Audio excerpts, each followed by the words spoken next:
The most important man in the history of weed wasn't a grower, a dealer, or even a stoner. He was a Korean War veteran and a die-hard conservative Republican who genuinely believed marijuana was just as deadly as heroin. He hated hippies, and he was convinced that weed was a poison that destroyed lives. But that all changed one night when he was 30 years old because he tried marijuana for the first time. It didn't just change his mind, it completely rewired his entire life. That man spent the next 40 years becoming the godfather of legalization, and they ended up naming what might be one of the most famous sativas on earth after him. This is the story of Jack Herer, the man and the strain. To understand how a strain ended up named after him, you really have to sit with just how unlikely his transformation was, because the early version of Jack was about as straight-laced as a person could get. He was born in 1939 and grew up in Buffalo, New York, and at just 17 he dropped out of high school to join the army, ending up as a military policeman stationed in Korea, which is the kind of role that runs on discipline and total trust in the chain of command. That experience left its mark on him too, because he came home with a deep, patriotic love for his country and the kind of hardline conservative politics to match it. Those politics ran so deep that he idolized Barry Goldwater, the famously right-wing Republican senator of that era, and he loved the man so much that he actually named his own son after him. That one detail should tell you everything you need to know about who Jack was back then. He kept his hair short, he played by the rules, and he trusted the government completely. He even backed the war in Vietnam because he trusted his government completely. And for that exact same reason, he fully believed the old reefer madness propaganda, which was the government's own campaign painting weed as a dangerous drug on the same deadly level as heroin. That entire worldview held firm right up until he was about 30, when one single experience flipped it completely upside down. He was newly divorced and living in Los Angeles when he met a girlfriend who asked if he'd ever actually tried the very thing he was so afraid of, and she finally talked him into giving it a shot. It reportedly took him a few attempts before it really landed, but when it did, it cracked his whole understanding of the world wide open, because he suddenly felt sensations he didn't even know a human being was capable of, comparing the experience to the best meal and the best sex of his life.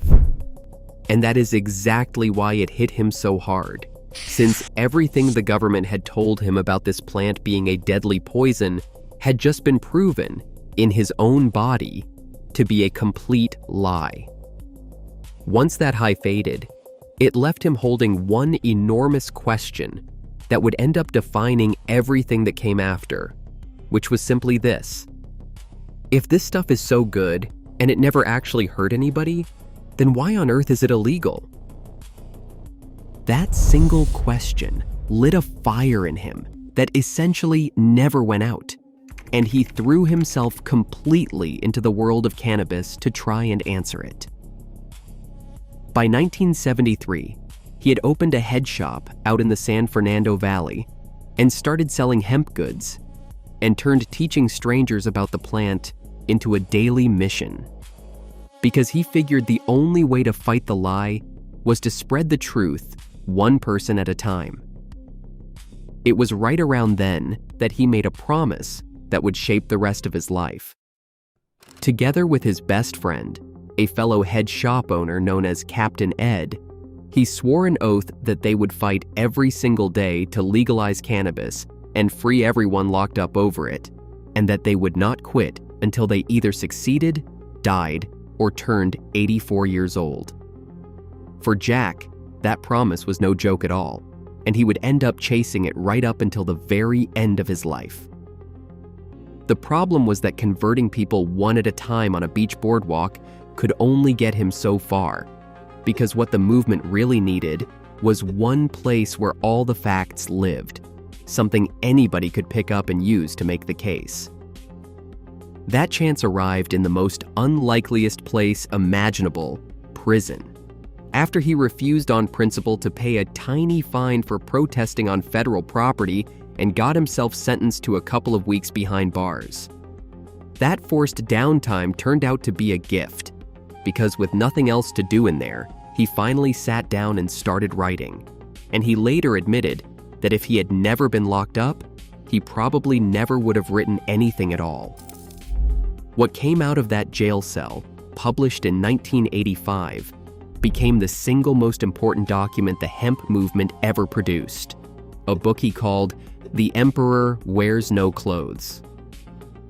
That book was Jack's masterpiece, a dense and sprawling collection of history, government documents, and hard arguments, all building toward one explosive case, which was that hemp had never been just a drug, but was actually one of the most useful plants in all of human history, capable of producing paper, rope, cloth, fuel, and medicine, and that the government had deliberately buried that truth.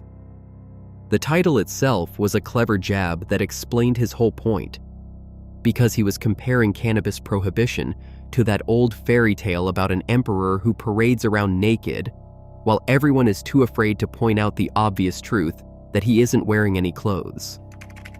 Jack was so completely sure of his research that he publicly offered $100,000 to anyone who could prove his claims wrong. And to this very day, nobody has ever managed to collect it. To be fair and honest about it, though, an unclaimed bet isn't really the same thing as being proven right, especially when disproving a giant, sprawling book to the satisfaction of the author who wrote it is a nearly impossible bar for anyone to clear. And that gets right at the most important thing to understand about the book, which is that Jack blended rock-solid truth with some pretty big speculation, so it's worth being straight about which parts are which. On the solid side, he got a tremendous amount right, like the fact that hemp really was a massive part of early American history, grown by founding fathers like George Washington himself. His single greatest discovery was unearthing a long-buried film from 1942 called Hemp for Victory. And this one matters because the United States government had actually produced it to encourage farmers to grow hemp during World War II, then later denied it ever existed, until Jack tracked down real copies and donated them to the Library of Congress to prove he was right. He was also correct that the original marijuana laws had been tangled up in racism and sensational, fear-mongering newspaper headlines, which is something most historians now openly agree on. Where historians tend to push back, though, is on his biggest and boldest claim of all, the grand conspiracy sitting at the very heart of the book.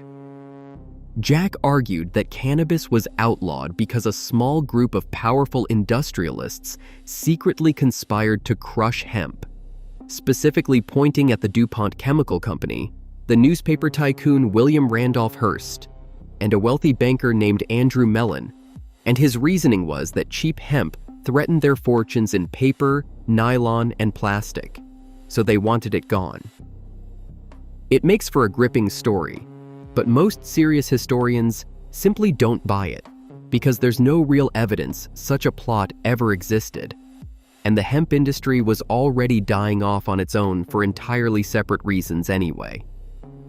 He made a similar leap with his famous claim that the Declaration of Independence had been written on hemp paper, which turned out to be a myth, since the final signed version was actually written on parchment made from animal skin. So the honest picture here is that Jack was a brilliant researcher and a true believer who, every now and then, let his passion push his case a little further than the facts could actually carry it.